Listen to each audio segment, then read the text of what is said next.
Welcome back to Fox 5 on the Hill Live this Sunday morning. President Trump says his relationship with Elon Musk is over and he has no interest in speaking with him. The president made the remarks to Fox News following a pretty dramatic breakup between the two on social media. Trump and Musk traded shots back and forth on social media, with Musk calling Trump's big beautiful bill a disgusting abomination. Musk went on to attack Trump personally, making severe allegations that the president may be on the files of the alleged sex trafficker, the late Jeffrey Epstein. President Trump has denied those allegations. This all happened just a week after the president had praised Musk in the Oval Office and gave him a gold-plated key to the White House. This is some of what the president said at that time about Elon Musk. Elon and I had a great relationship. I don't know if we're well anymore. I was surprised because you were here. Everybody in this room practically was here as we had a wonderful send-off. He said wonderful things about me. You couldn't have nicer. Said the best things. He's worn the hat. Trump was right about everything. And I am right about the great, big, beautiful bill. I want to bring in our panel this morning. And Niall Stanage is the White House correspondent and a columnist for the Hill newspaper, and Enda Curran is a global trade reporter for Bloomberg. You know, a lot of people said they saw this coming. I don't know that anybody saw this coming.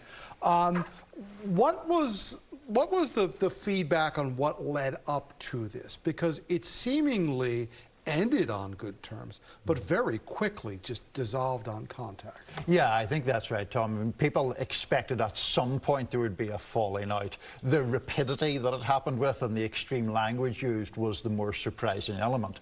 Obviously, it is related to the so-called big, beautiful bill. Elon Musk has objections to that. Musk says his objections are because it doesn't curb spending. Trump has suggested that the real problem is it does curb incentives to buy electric vehicles, which would obviously negatively impact Tesla. Now, a lot of people obviously have been having fun with this over the last couple of days, but Enda, you've got the world's most powerful man in the President of the United States. You've got the world's richest man in Elon Musk. At the end of the day, though, does this matter when it comes to this piece of legislation that they're arguing over? I mean, it's hard to say, but it could matter, Tom. I mean, if Elon Musk really went hard against a big, beautiful bill, if he did continue to whip up public sentiment against it, if he did target lawmakers or promise funding to lawmakers to oppose it, and that kind of thing, he could maybe make the passage of the bill awkward. It's probably going to pass one way or another anyway. So there's an aspect of it, but also the legacy of Doge. I mean, Doge was meant to be the central part of President Trump's campaign against waste and fraud, but now it looks to be in a very different light given this. There's been some talk about what led up to this, and one of the things some of the reporting has uncovered is that the president learned of some donations by some officials that Elon Musk had supported for NASA, that he had made contributions to the Democrats. Apparently, you know, the president has said things like, you know, he was wearing out his welcome, we were getting tired of him. But Elon Musk has been at the president's elbow pretty much, you know, since before the inauguration. Does losing Musk as an ally have more problems than, you know, having him outside the White House? Lyndon Johnson used to have a very off-color description of what he would want as far as somebody is inside the tent or outside the tent. Yes. I won't repeat it, but I think you know what I'm talking about. Involve bodily functions. Yeah. Yes. Is Elon Musk more trouble outside the White House than he is in? He could be, less because of Musk's influence with elected officials. Elected officials forced to choose between the two would be much more loyal to Trump. But where the danger is for Trump is Musk has a very clear line of communication to the online right, to digital influencers, to younger people who might not even describe themselves as Republicans, populist conservatives. And Musk really does have the capacity to muddy Trump up in that respect. Yeah, at the end of the day, though, a lot of people in their daily lives still aren't that focused on Elon Musk and Donald Trump fighting. They're focused over their own finances. The economy has been, you know, dead center of importance to this administration since Election Day. There's a jobs report out. There's some new data on the economy. There are ongoing concerns about these tariffs. Is the ship starting to turn in the administration's favor, or are these concerns really starting to kind of solidify now amongst people, especially when it comes to trade? Still kind of stuck in wait-and-see mode, Tom. We had jobs data Friday, like you said. It was okay jobs data, 140,000 jobs created, unemployment stayed steady at 4.2%. But under the hood, there were some details there that were worrying. 100,000 jobs fewer in the previous 2 months than initially expected, for example, a big revision there.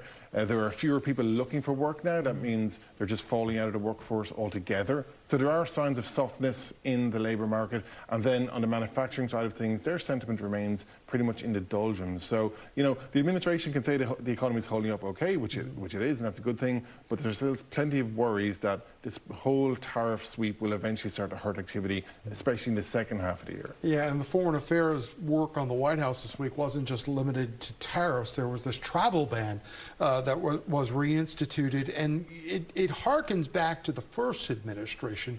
This one's different. Now, the reason the White House says they're doing this is because of the firebombing attack in Colorado. However, that individual who's been charged in that is from Egypt. Egypt isn't on this list. So why are they doing this now? Why are they doing it with these specific countries? So they say that the reason they're doing it for these specific countries are that either nationals from those countries pose a national security risk or the vetting procedures from those countries are inadequate. Of course, a lot of critics believe that this is overly arbitrary. You mentioned the Boulder situation, an Egyptian national, and as you say, that country not on the list.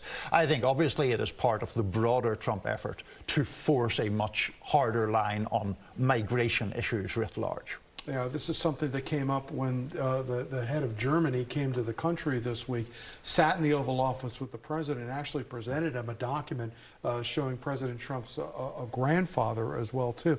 It was a very subtle reminder to the president himself that he comes from immigrants. As Europeans watch what's been going on here, for many years there has been, debate in Europe about immigration across the continent. So when they watch what's going on in America, does it affect the debate in Europe? I think it does. Well, I think the optics of what's going on in the US are pretty negative right now globally. I mean, yes, of course, there's a separate argument about the southern border in the US and, of course, the process for migration. But globally, America was seen as very open, very welcoming for people, for students, for investment. And right now it's seen as though the shutters are being pulled down. And that is casting a pall on the American story. And then for the rest of the world, yes, there are political groups, especially in Europe, who are taking succor from what's happening here. They're looking to what the Trump administration is doing, saying, look, they're correct and we should be taking a similar approach. A lot of this actually has been going on before it really even became an issue in 2015 here in the United States.